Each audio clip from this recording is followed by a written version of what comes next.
folks, this is Ashanti here at the Taking Off the Mask podcast. Maybe you can tell there's a new location. Maybe you hear a new sound. We are here in a new office. This is not only a new office, it's a new beginning for the Ever Forward Club, as this episode is episode 200. And so, first of all, I just want to say thank you for all who've been a part of this journey with us. And for those who are new, welcome. Welcome to the Taking Off the Mask podcast, where men get real. Men of all ages and backgrounds come to talk about these masks we wear. And today in episode 300, I'm already jumping ahead 2 years from now. In episode 200, we are going to flashback to 3 episodes over the last year, the last year almost, and share a couple of highlights that have stuck out to us. Jamin Heppell, Gael Aitor, and Trevor Taylor, 3 really meaningful men who I'm so glad to have had an opportunity to have on the show. And we're going to go back and look at some of those episodes and just talk about where we are now with that topic, with that context, and just with the work that we get to do right now in Ever Forward. So lots happening this summer in Ever Forward with the Social Emotional Leadership Academy. A lot of the young men who are here today helped us do the final move into this office. So I'm glad that you get to see a little bit of the messiness. And these are over here behind me. If you can't, I don't know what you can see, but you can see how far you can see. These are masks. These are of the masks that we've collected in paper and in cards. There's over 40,000 plus or minus here in the office. And so it's an exciting journey of like re-looking at them and re-pulling them back out and reorganizing them. But this is the work of inviting people to take off the mask. And so we're going to listen to this first clip by Jamin Heppell about internal family systems. They also call it parts work. And he walks me through a process that, man, was mind-blowing and heart-opening. And I hope you enjoy it. And I'll be back in a few minutes to share some thoughts. Enjoy. Cool. Are you receptive if I just guide a simple process? Yeah, I am. Cool, yeah. Man. Alrighty, nice. Well, just to do this, yes. Oh, man. So great. So just drop the eyes down, settle into your chair, and just begin. Nice deep breath in. Nice deep, filling the belly, filling the lungs, and then deep exhale, like where the exhale is longer than the inhale. Beautiful. You can do that again. Again, nice, like rich inhale. Yep, and let it go. Beautiful. Nice. So just in this moment, allowing your breathing to come to a nice, easy, steady state and allowing yourself to become ever more present to what's alive for you in this moment. Again, really bring the intention to go slow. Go slow. Beautiful. And so in this moment, just inviting you now to like get in touch with King. Get in touch with higher self, that one who holds wisdom, that one who holds space, that one who sees and has awareness and can really like love and bring unconditional compassion to others and to self. Yeah. Give me a nod when you're in that. Like, beautiful. Okay. And so from here, man, just inviting you and speaking out loud from the place of King, just allow now just to go back to yesterday and just name these different pieces and parts of you that were like present. And if you need guidance as far as what might have shown up, just like let me know because I can bring language for it. But just, see if you can just like name a few different parts of you that were alive in yesterday's journey. Sadness. Shame. Feeling not enough. Like unworthy. Beautiful. Yeah. Hey, great work, man. Great work. Cool. So we've got sadness, we've got shame, we've got unworthy. So just in this moment, like just inviting in a simple dialogue, like in this moment, inviting you to step into sadness. So like embodying like sadness is like a real living part of you.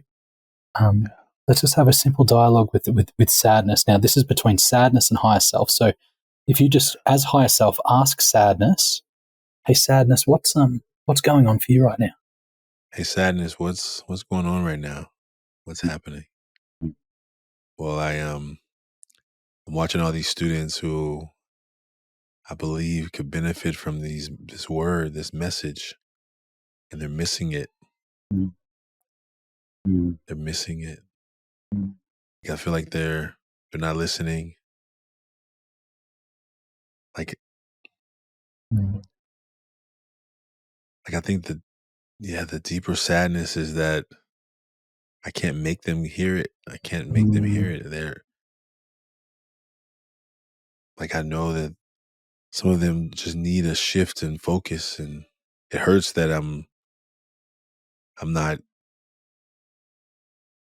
I think that's the other voice coming in of unworthy, right? Like unworthy's coming in. Like, Yeah, cool, good. So move across. So now thanks sadness. Hey, thanks so much for sharing, brother. Thanks so much for sharing. yeah, And thank then you, hey, sadness. nice. And now over to unworthy. Hey, unworthiness. Is there anything going on for you? Worthy, what's happening for you? I hear you were trying to chime in Mm.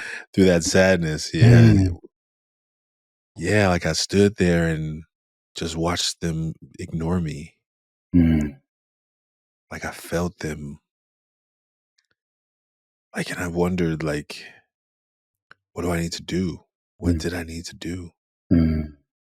What do I need to change? Who do I need to be? Mm.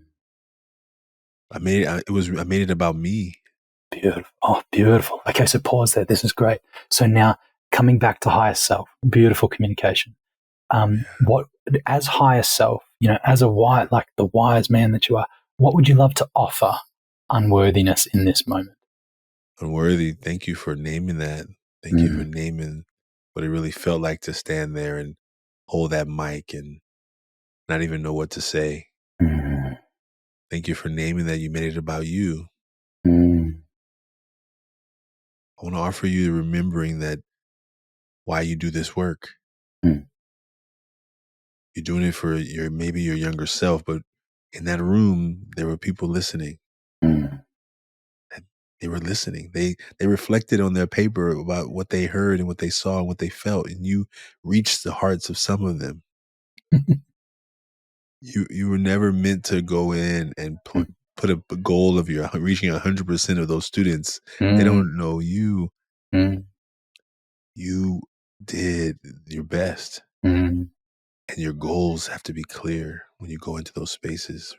Nice. Nice. Yeah. Beautiful. So now feel back, right? So now feel back into unworthiness and just go and just like ask unworthy, hey, are you receiving this and what's present for you now? Unworthy, did you are you receiving this? How are you doing now? Yeah, that makes so much sense. When I looked into the eyes of those students who were looking at me, I knew I had some of them. Mm. I know that my expectation was probably unreasonable. My Mm. expectation was that I was looking at the ones who wasn't looking at me.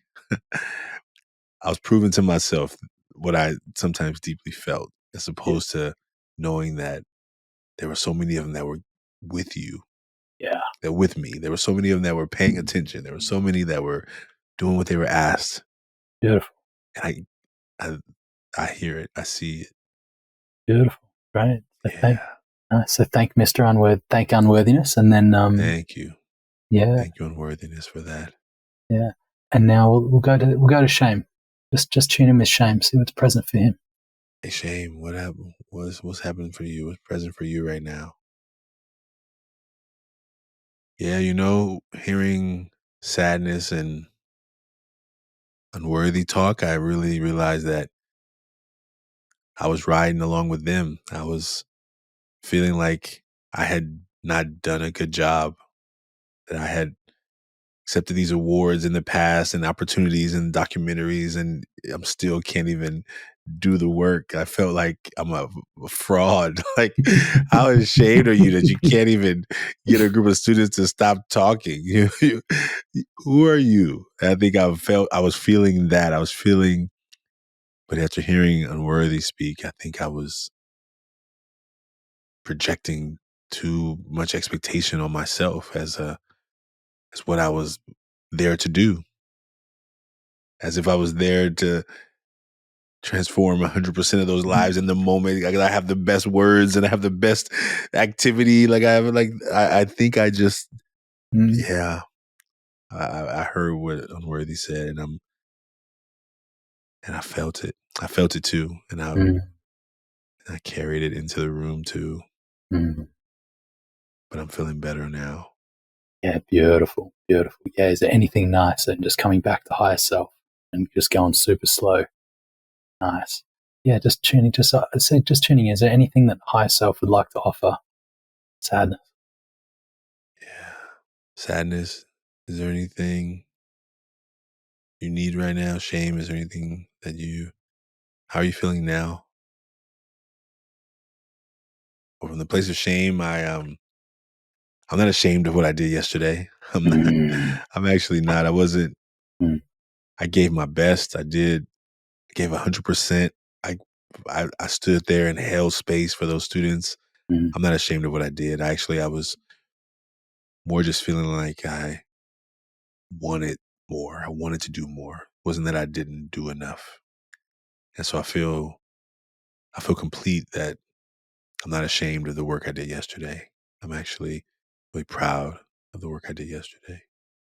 Beautiful, beautiful. And so now we're going to complete. So, just like acknowledge unworthiness, shame, sadness, just like I love you. You're welcome here. Thanks for speaking up. Just like give them these words of validation and encouragement. Sadness, shame, unworthiness. So proud of you. Thank you. Thank you for doing that work. Thank you for allowing yourself to be heard and not hiding away.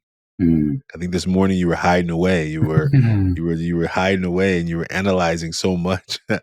you were hiding away. I couldn't get to you. So I thank you for coming out and letting me have this talk with you. You were so important.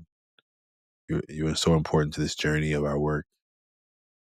You're so important of this mission of 1 million people that you're going to be able to serve. And like, that's not 1 billion. That's not 8 billion. You're not trying to serve every individual person on the planet. You just got a goal and focus on that. So proud of you. I love you. I appreciate you. I need you. I need you to let me know when I'm not focused. Let me know when I'm missing something. But thank you. Nice. Beautiful. Just before we complete, nice deep breath in. Deep breath in. Deep breath out. Cool. And just as one final closing piece, higher self now speaking to you as your entirety. What do you want to acknowledge? What does higher self acknowledge you for? And maybe like Ashanti, I acknowledge you for. Ashanti, I acknowledge you for having a big heart, a big goal, and desiring to serve all. So glad that you're willing to acknowledge your limitations. It doesn't stop you from having a big heart.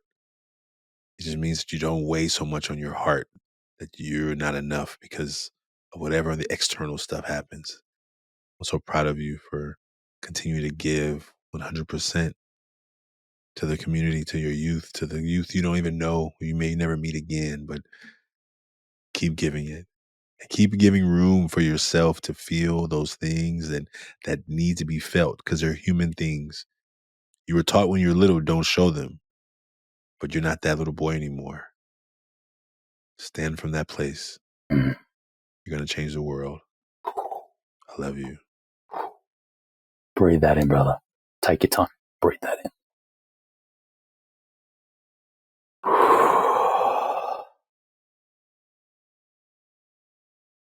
Wow. Yeah, in your own time. Wow. In your own time. Bring it back when you're ready. Wow. That was beautiful. That was beautiful. Oh my. Oh man. Oh man, brother. Thank you. Thank you.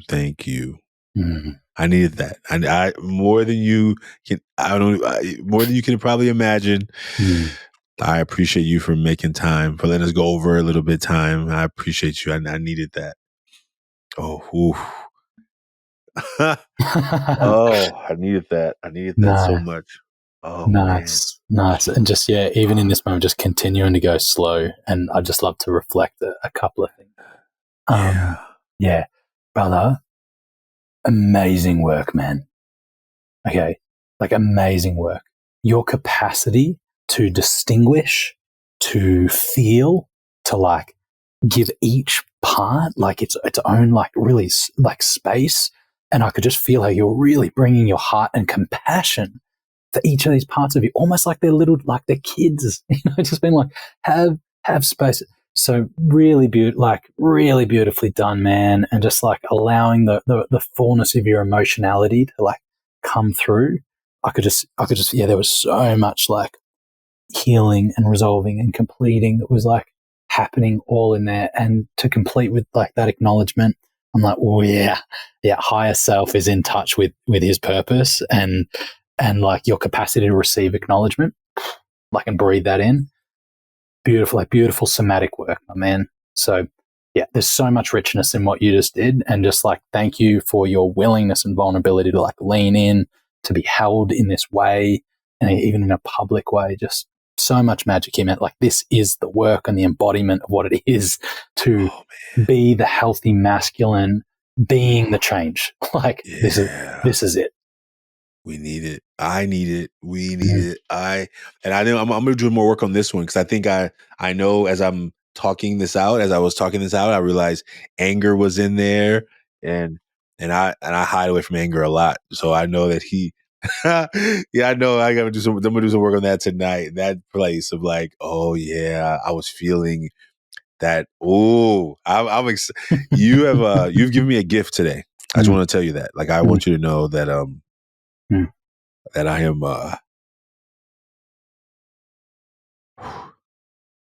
I'm grateful. Wow. Not sure how much of that you listened to or if you heard the whole clip, but what a powerful experience. And as I heard it again and closed my eyes and remembered that day, like um I remember that day like it was yesterday almost, as I was talking about it, remember what it felt like, remembering that school, that students, those audience, and really it was a breakthrough when Jamin Heppell helped me walk through that parts work. And I think I've been working on that ever since, like that parts work. I think I've been working on, okay, what are you feeling right now? What emotion are you navigating with right now? I don't know how many of you have seen the movie Inside Out 2, but there's such a powerful experience to be able to, I fell in love with Inside Out Part 1, just the concept of the mind and what are the emotions that are happening in the mind and where are they leading us, where are they taking us, where are they um, charting a course forward.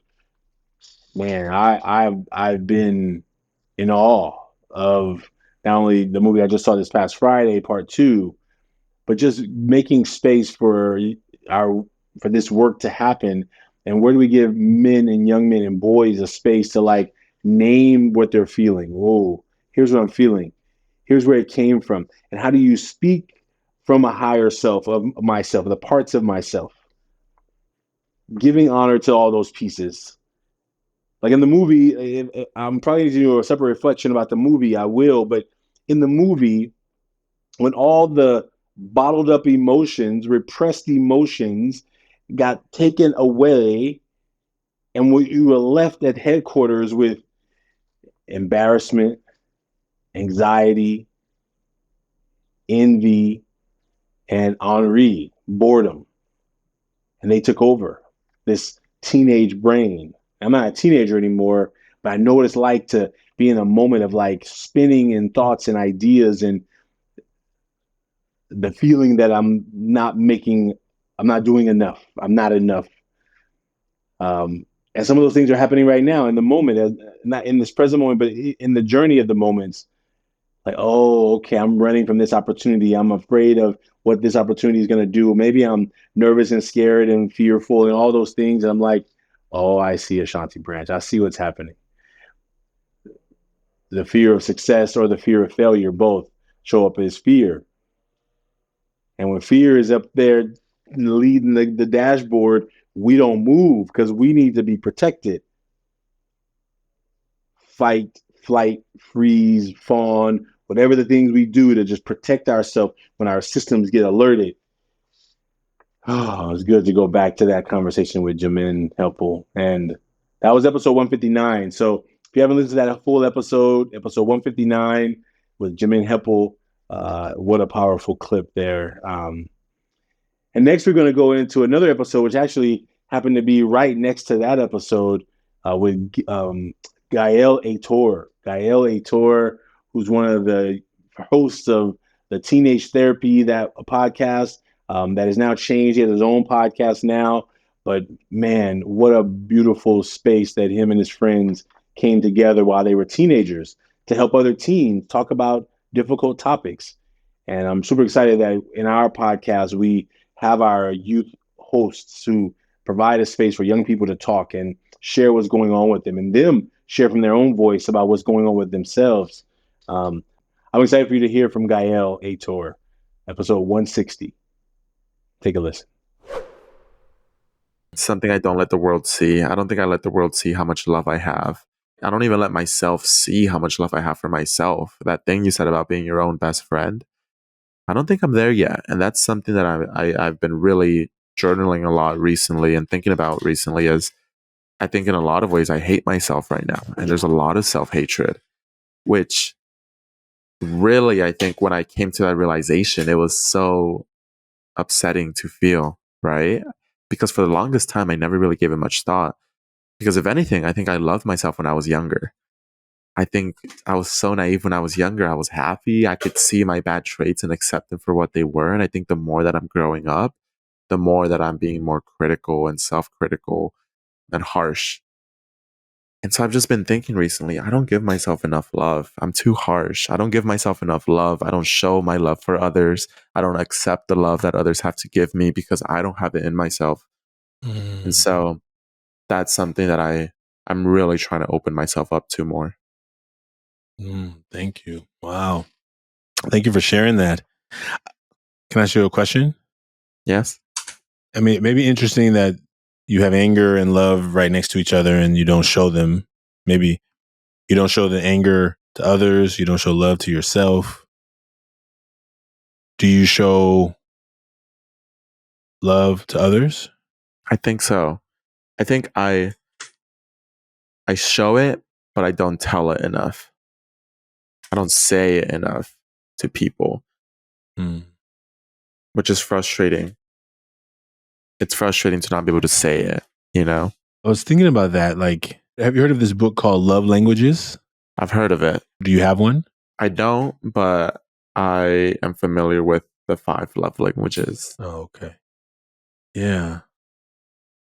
I just want to take a breath and be in the space with you. I appreciate that. Because I know a lot of young people out there who experience the same. I mean, you're an adult, but young adults or adults who are younger than me, right? Like who feel the same, and even teenagers who I work with in our work, like who feel like there's not any love out there for them, or that maybe it's like that same thing. And I always have to be, I'm always careful not to try and be in fixing mode, right? To just be in listening mode. So I'm in that space too, where I'm like, I want to say something profound, but I just really just want to hold space too, right here. Yeah. Thank you. I feel like that's actually something that I really am trying to be also better at, is holding space for people and to not respond and to sit in silence, sit in that space. I realize, again, with that habit of vulnerability comes this need to fill up every silence, because I think when there's vulnerability, there's a lot of intimacy, and there's silence, there's intimacy, and that's vulnerability, and that's scary. And so I'm also trying to make it a point on appreciating the silences more, being more comfortable with that, and seeing how people open up as they do that.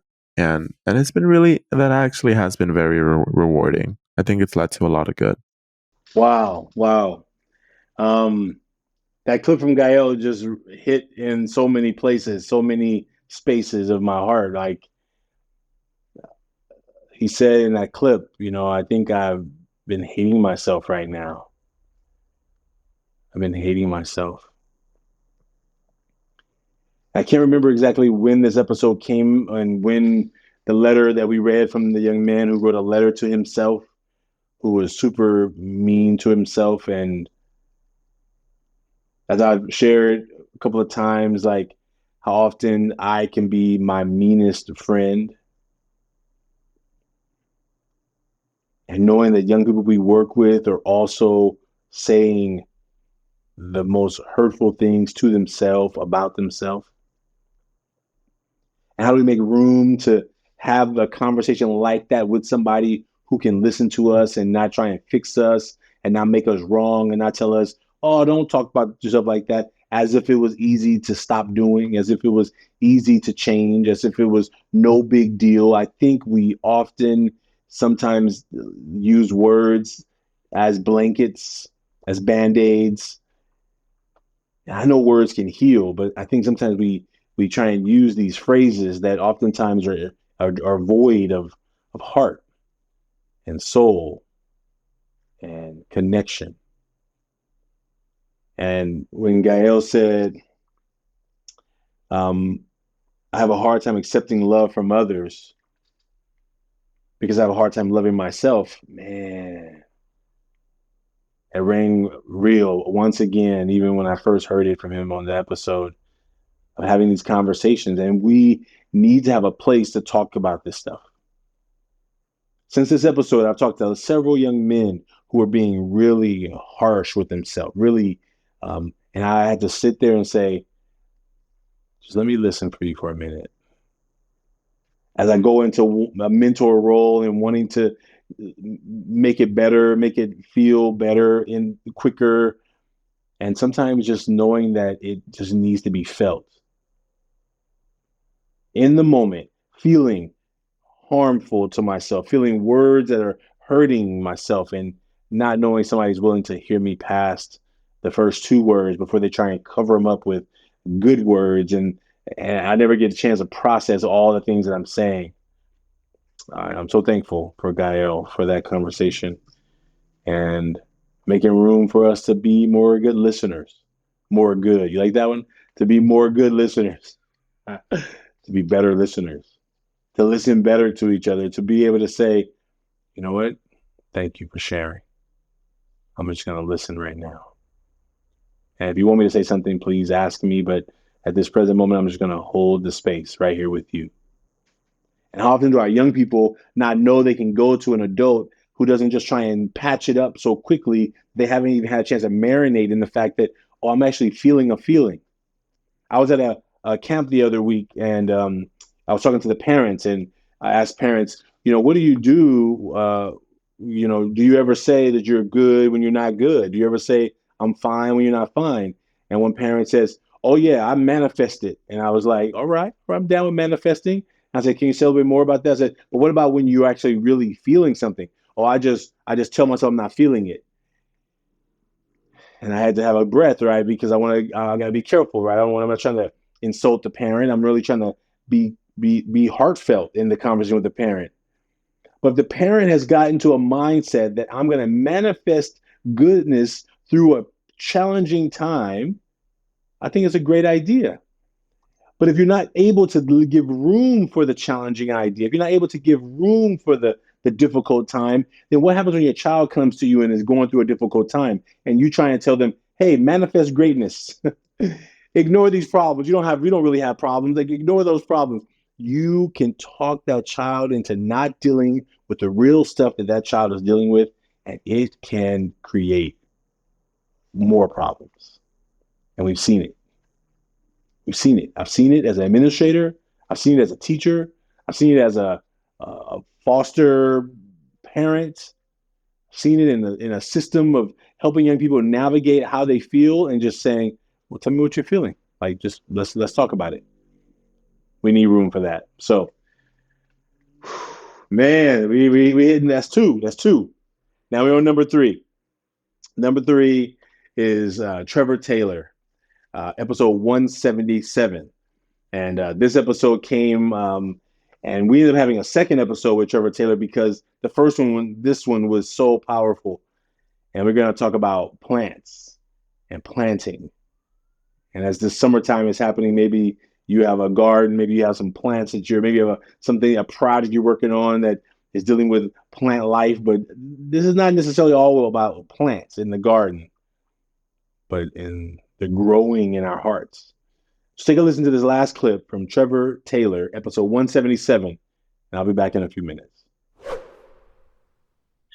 So I had to ask myself, I got a little plant right here. I got a little homie, a little pot. Nice. I know that I was way too big for that pot that I had jumped right back into. Because my time in college, I had grown so much that when the time I came home, I was ready to pour back, but I was not meant to stay there. But it was hard because I had put myself back in the pot that I was so accustomed to that I thought to just trim my own leaves and make myself small so that others could be comfortable. It was then I said, I have outgrown the pot. I need to allow myself to go into a new space and be willing to endure the shock that comes with it. Because the plant will endure shock when it goes into that new pot. It's a test. Leaves gonna fall, they gonna wilt. It's gonna look a little shaky at sometimes. You like, I don't know if this plant gonna make it. Did I mess up? Did I move too soon? Did I do everything right? And I just knew in due time, I would, that plant myself, right? I would set new roots and the work would go in the opposite direction. Instead of trying to grow a new leaf, I had to grow new roots, establish myself, get stable first. Figure it out who I am in this new space that is so unfamiliar to me so that I can then decide what direction do I want to grow in rather than what direction have I been guided by everyone else who was planted around me in the same soil. And it was hard. It still has some difficulties when I look back at family and friends. I'm like, man, I want y'all to get out the pot. But I also know how scary it was for me, and I understand why they don't. I'm like, hey, this is growth ain't easy. Growth ain't easy. Oh man, oh man, oh man. And as an educator, when you see young people who you support to replant themselves into better soil, into an opportunity to grow, and then sometimes they will just choose to be like, you know what, I'm going back. I'm gonna go back. I gotta cut off actually some of these roots too, so I can go back into that other pot. Right? And now with our world that we get to live in, we have these devices. So you sometimes can peek into the root system and look, and you're like, oh my goodness, and as a person who is there to be a mentor and I'm not living your life for you. I just have to watch. I have to just watch and just hope that those nutrients that were provided earlier will somehow take root again, or that will give you the strength to unroot again from those things. And you watch it. I've seen it, and you just hold on. Because we also know that sometimes you wait too late. You wait too late, or you wait till there's a catastrophic. We're using plants as an analogy, right? But we're talking about these lives, right? These lives of people who then have other lives, and then have kids, and then are trying to squeeze their kids into the pot that they're in, and knowing that it doesn't really fit. They're feeling like they're already suffocating, right? That they're beyond root bound,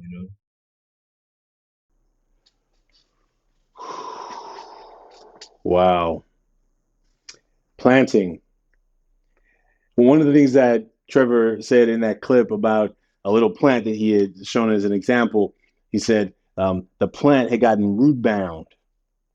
The plant was growing. It was growing, but at a certain point, it couldn't go any further because the pot that it was in was binding it. The pot was no longer serving it to be its best self.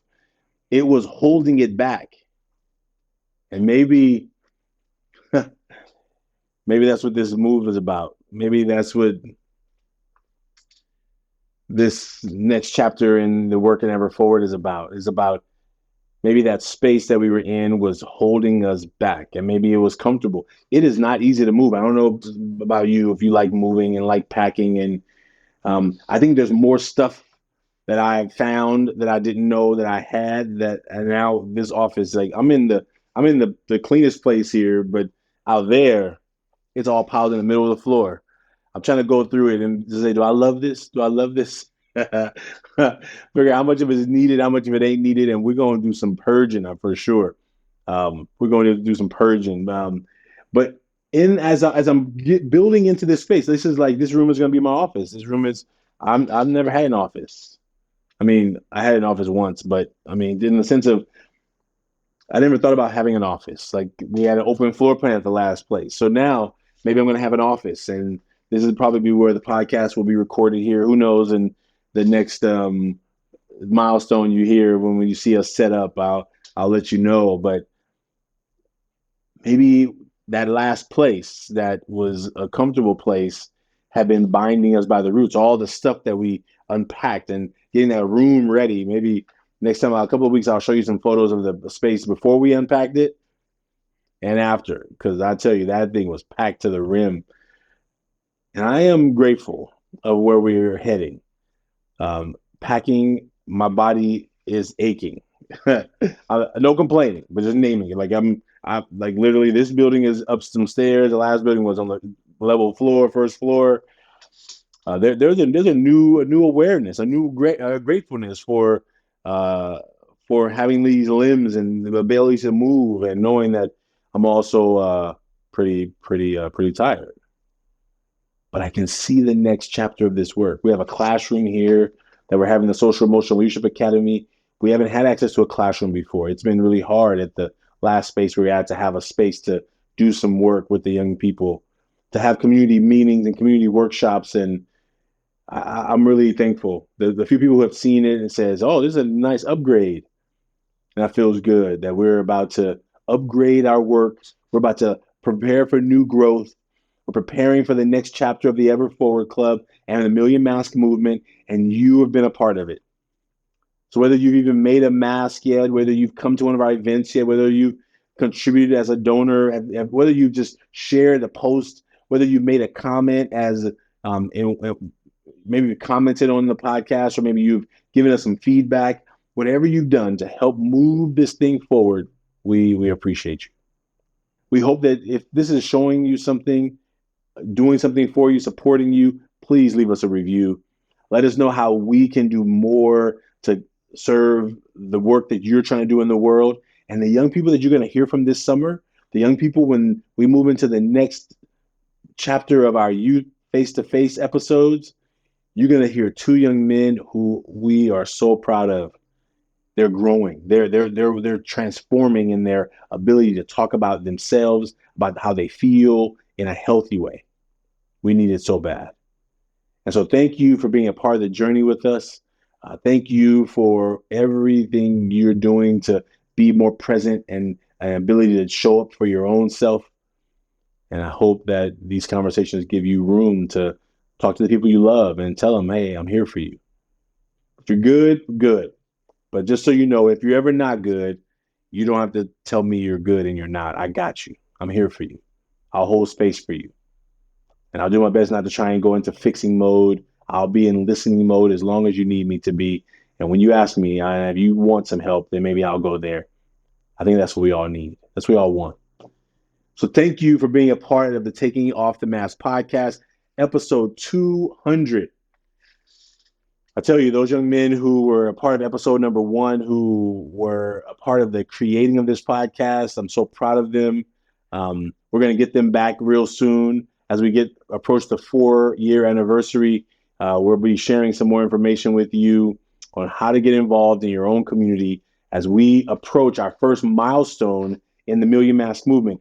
We expect that around September, maybe early October, we will hit the first 100,000 masks, which is, we're about 85,000 right now. So we got 15,000 more to go, and I have a feeling that something is stirring in the work.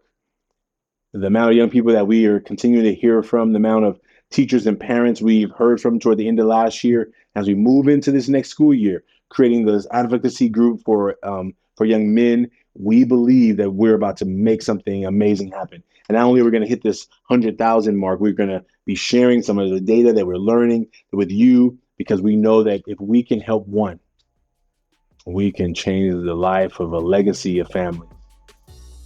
So thank you again for being a part of the Taking Off the Mask podcast. We will see you real soon. Take care. And special thanks to all the guests who have been a part of our episodes, 200 episodes. And for the highlights in this episode, thank you to Jamin Heppell, to Gael Aitor, and to Trevor Taylor. We'll see you real soon, folks. Take care. Be well. The Taking Off the Mask podcast is produced by Ryan Louie and graphics by Kelly Wong. Guests are managed by Dan Paloma, and the podcast is edited by Samuel Matingo. We'd like to thank everyone who's been a part of the creation of this podcast, and for every guest that has been a part of the show, you are now a part of the Taking Off the Mask family. The Taking Off the Mask podcast is brought to you by the Ever Forward Club, and if you like what you've heard today, please subscribe, write a 5-star review, and share this with someone.